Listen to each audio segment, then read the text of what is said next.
अस्मद्गुरुभ्यो नमः। मेषे भरणि संजातं श्रीवत्सकुलभूषणं रत्नमार्यगुरुपुत्रं రామానుజమహం భజే.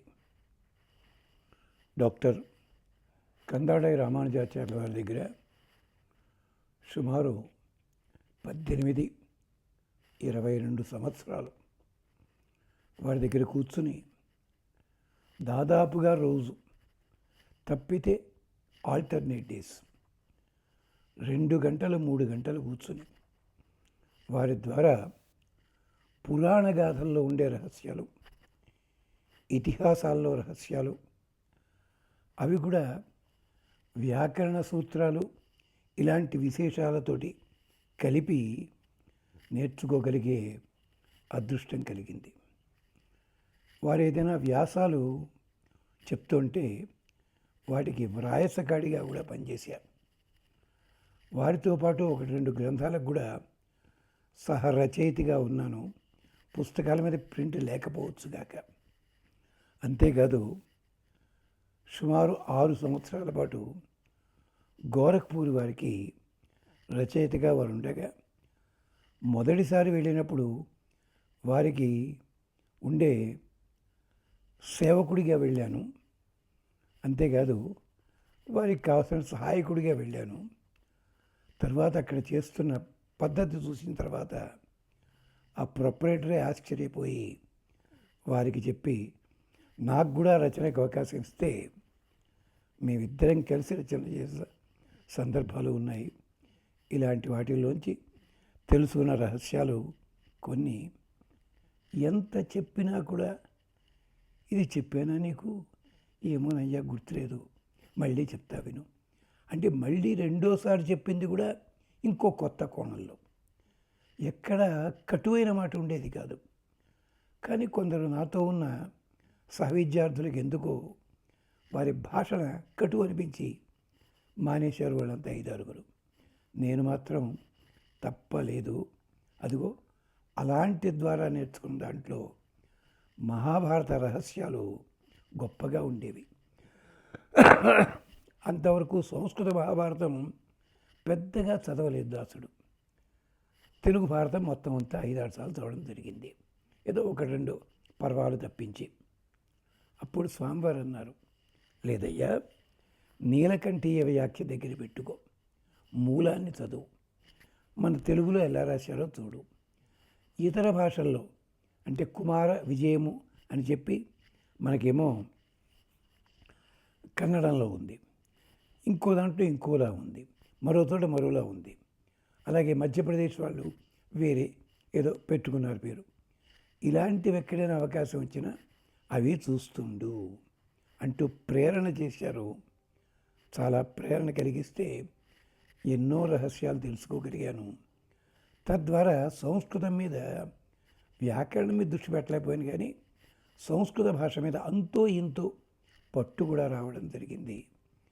సాధన చేయలేకపోయాను, కొంచెం పరిచయం ఏర్పడింది అని చెప్తూ, ప్రత్యేకించి నకుల సహదేవులకి సంబంధించి వారి శిక్షణ అద్భుతంగా పనిచేసింది. మహాభారతంలో నకుల సహదేవులు అంటే ఉపపాత్రల కిందే జమ కట్టేస్తారు అందరూ కూడా. ఇంతకుముందు అనుకున్నట్టుగానే ఏమిటది, శ్రీమద్ రామాయణంలో భరతుడి వెనకాల ఉన్న శత్రుఘ్నుడి పాత్రలాగా చూస్తుంటారు. కానీ శత్రుఘ్నుడికి ఎంత గౌరవం ఇచ్చాయండి రామచంద్రస్వామి. యుద్ధం నుంచి తిరిగి వచ్చారు. లక్ష్మణ స్వామికి యువరాజు పట్టాభిషేకం చేస్తా అన్నాడు, నాకు వద్దన్నాడు. ఎందుకని నియమమేంటి, పెద్దవాడు రాజు కావాలి, తరువాతి పెద్దవాడే యువరాజు కావాలి. అది లక్ష్మణ స్వామి ఉద్దేశం. లక్ష్మణుడి ఉద్దేశం ఏమిటి, రాముడి ఉద్దేశం ఏమిటి, ఇంతకాలం సేవ చేశాడు కదా అని. వెంకటాధ్వరి చమత్కరించాడు. దశరథ మహారాజు పితృవాక్య పరిపాలన రాముడికి బాగా అలవాటు, ఎలాగో తెలుసురా అన్నాడు.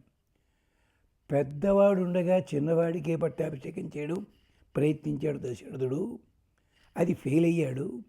అందుకని రాముడు మొట్టమొదటగా ఆ టెక్నిక్ ప్రయోగించింది వాలి బతికుండగా సుగ్రీవుడు పట్టాభిషేకం చేయడం. అయిందా? అలాగే రావణాసుడు ఇంకా బతికుండగానే విభీషణుడి పట్టాభిషేకం చేశాడు. ఎవరిలో ఉన్నట్ట బయట వాడి చేతి కానీ ఇంట్లో చేసుకోవాలి కదా అన్నట్టు. అందుకని లక్ష్మణస్వామికి యవ్వరాజ పట్టాభిషేకం చేద్దాం అనుకున్నాడు.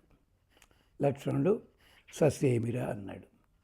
అంతే రాముడు పెట్టిన మొదటి జీవోకే అడ్డం తిరిగింది పాపం. సరే అభ్యసించన్ భరతన్ మహాత్మన. అంతవరకు నియుజ్యమానోపి బతిమలాడాడు లక్ష్మణస్వామిని. నాయన మొదట గవర్నమెంట్ ఆర్డర్ బాబు వెళ్ళరా బాబు వెళ్ళ. అందుకని భరతుడిని ఏవల్ల ఇలా రా పట్టాభిషేకం చేశాడు. కానీ ఇంకా మిగిలిపోయింది కదా, ఇంట్లో వాళ్ళకి చేయాలి ఇలాంటిదని చెప్పి అందుకని లవణాసుర వధ చేయాల్సి వస్తే ఎవరిని పంపించాడు? లక్ష్మణస్వామి ఖాళీగానే ఉన్నాడు కదా, భరతుడు కూడా ఖాళీగానే ఉన్నాడు కదా, శత్రువుని ఎందుకు పంపించాడండి? అంటే లవణాసుర వధ చేసిన తర్వాత ఆ రాజ్యానికి పట్టాభిషేకం చేయాలి. అందుకని ఇది చమత్కారం. అంటే మమ భక్త భక్తేషు ప్రీతి అభ్యధిక. అలాంటి పాత్ర శత్రుఘ్నుడిదైతే నకుల సహదేవులది కూడా అలాంటి పాత్ర. అది గమనించాలి మనం. గుదివెళ్ళ రామానుజాచార్య స్వామిని మన పెద్దజీయర్ స్వామి సన్నిధిలో కవిగారుగా ఉండేవారు, ఆస్థాన విద్వాంసులైన ఆయన ఇప్పటికీ పాత్రం వాళ్ళు కవిగారని అంటారు. ఆయన ఒక ఖండకావ్యం రాశారు, మాండవి అని చెప్పి. అప్పట్లో ఎస్ఎస్సి కాకుండా 8th స్టాండర్డు ఎస్ఎల్సి వాళ్ళకి ఉపవాచకంగా కూడా ఉండేది. అది ఏమిటది? సీతమ్మ రాముడిని అనుసరించింది, లక్ష్మణస్వామిని వదిలిపెట్టిన దీర్ఘనిద్రలో ఉంది ఆవిడ 14 ఏళ్ళు. భరతుడి వెనకాల మహాతల్లి, శత్రుఘ్ని వెనకాల శృతకీర్తి ఉంది. భరతుడు నగరంలో లేడు సరిగదా, దాదాపు సన్యాసం పుచ్చుకున్నట్టుగా జళ్ళగట్టు కూర్చున్నాడు. పాపం మాండవి అటు భోగములకే దూరమయ్యి ఇటు భరతుని సన్నిధికి లేకుండా ఉట్టినే మిగిలిపోయింది. అందుకని మాండవి అన్న ఖండకావ్యం రాశారు. ఈ పాత్రను చూచినప్పుడు వేదంలో ఎన్నో ఎన్నో ఎన్నో రకాల మంత్రాలు మన దృష్టిలోకి రావాలి, క్షమించాలి. ఎప్పుడు వస్తాయి? దృష్టి పెట్టగలిగితే. ఎవరి దృష్టి? మన దృష్టి కాదు, ఆచార్యులు మన మీద దృష్టి పెట్టగలిగితే, పెట్టేలా మనం ప్రవర్తిస్తే అవన్నీ దొరుకుతాయి. అలాంటి విశేషమే నకుల సహదేవులది. ఇది మా శ్రీరంగాచార్య స్వామి వారు చిన్న మాటలో చెప్పారు. మొదట్లోనే చెప్పుకున్నాం, పాండవులకి వేదాంతార్థం ఎలా చెప్పాలండి అంటే విరాటపరంలోంచి ఏముంది అంటూ చెప్పుకుంటూ వచ్చి నకులుడు సహదేవుడు, ఆఖరివాడు సహదేవుడు. ఎవరు సహదేవుడు అంటేను? దేవై సహ ప్రజాపతి యజ్ఞ సృష్టివా ఉంది కదా. అంచేత సహ దేవతలతో సహా పుట్టినవాడు, దేవతల కోసం పుట్టినవాడు. యజ్ఞం అన్నమాట. అంటే యజ్ఞ పరిపాలకుడు, యజ్ఞ స్వరూపము, యాగలక్షణములు కలిగినవాడు సహదేవుడు. అంటే సహదేవుడు యాగవిధికి, యాగముల ప్రక్రియకి గుర్తు. యాగాలకు ఏం కావాలి? ఆవు పాలే కదా కావాల్సింది, వాడి తాలూకు వస్తువులే కదా. అందుకని అతడు ఆవుల్ని కాపలా కాశాడు. చెప్తుంటే కళ్ళ నీళ్ళు వచ్చాయండి ఆ రోజుని. ఇది ఎప్పుడు 89, 91లో జరిగిన సంఘటన. అయిందా? ఆగో కళ్ళనీళ్ళు తుడుచుకో, కంటూ ఏదో పడింది అనుకోండి, పర్లేదు, నేను ఏడిపిస్తాను అనుకోడు, మిగిలిన చూసి ఊరుకో అన్నారు ఆయన నవ్వుతాను. అయిపోయింది. నకులుడు కులం అంటే ఏమిటి? బ్రాహ్మణ, క్షత్రియ, వైశ్య ఇలాగా వీటిలో కులాలు వస్తాయి. కులాలు ఎందుకు వస్తాయి? కుం లాతి, భూమండలానికి తెచ్చిపెట్టి నువ్వు ఈ జాతి, నీకు ఈ కులం అని పేరు వచ్చింది. అంటే నీ పుట్టుకు కారణం ఏమిటి? నువ్వు చేసుకున్న కర్మలు ఉంటాయి చూసావా, ఆ కర్మలు, పుణ్యపాపాల కర్మలు, ఇవన్నీ కూడా. ఈ పుణ్యపాపాల కర్మలు ఎలా చేస్తావు నువ్వు? ఇంద్రియ వ్యామోహం చేత. నీ ఇంద్రియాలని సక్రమంగా వినియోగించుకోకుండా అని మళ్ళీ నా మీద జోకు. మీ అన్నమే చెప్పాడు అది.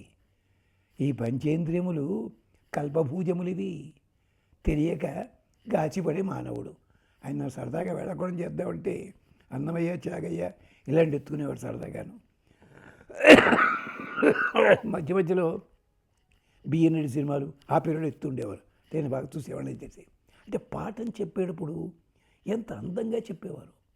అందుకని నకులుడు అంటే ఏమిటనమాట, కోరికల వల్ల జన్మ కలుగుతోంది, కులం ఏర్పడుతోంది. నక్కుల, నాకు కులం వద్దు అన్నాడు.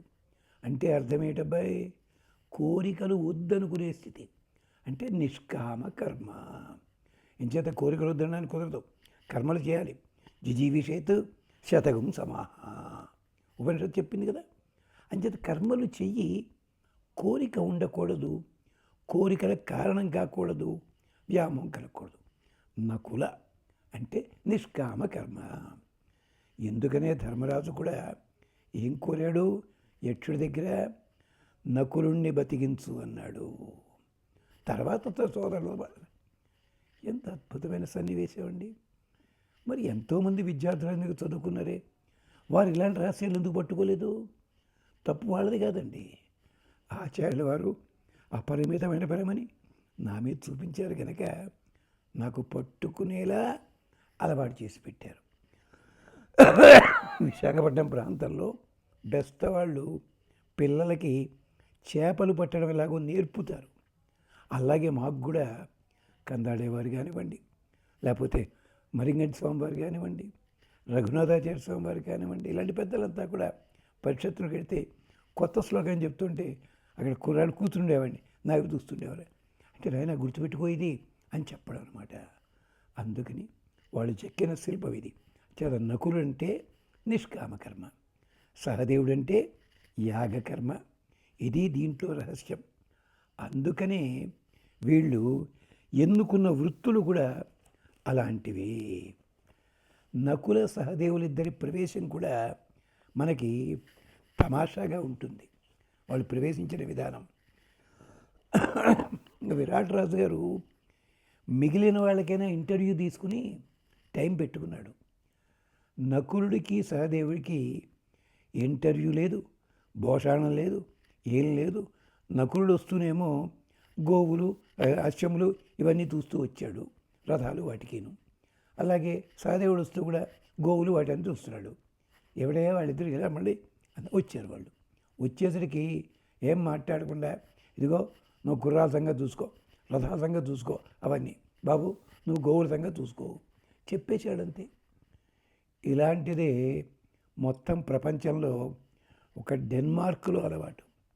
అక్కడ వెటర్నరీ సబ్జెక్ట్ లోపల డిగ్రీ చేస్తే చాలు, వాడి ఫస్ట్ క్లాసా సెకండ్ క్లాసా ఏం అక్కర్లే, ట్రైనింగ్ ఉందా లేదా అక్కర్లేదు, వాడికి వెంటనే ఉద్యోగం దొరుకుతుంది. ఎంచేత అక్కడ పశువులు ఎక్కువగా పెంపకం చేస్తుంటారు వాళ్ళు, వాటి కోసం అని చెప్పి. సరిగ్గా నకుల సహదేవులిద్దరికీ కూడా విరాట నగరంలో అదే పద్ధతి వచ్చింది. ఇక్కడ ఒక్క క్షణం ఆగుదాం. ధర్మరాజు నకుల సహదేవుని అడిగారు, ఎరా బాబు, నకులుడు సహదేవుడు అంటే ప్రత్యేకించి ధర్మరాజుకి చాలా ప్రేమ.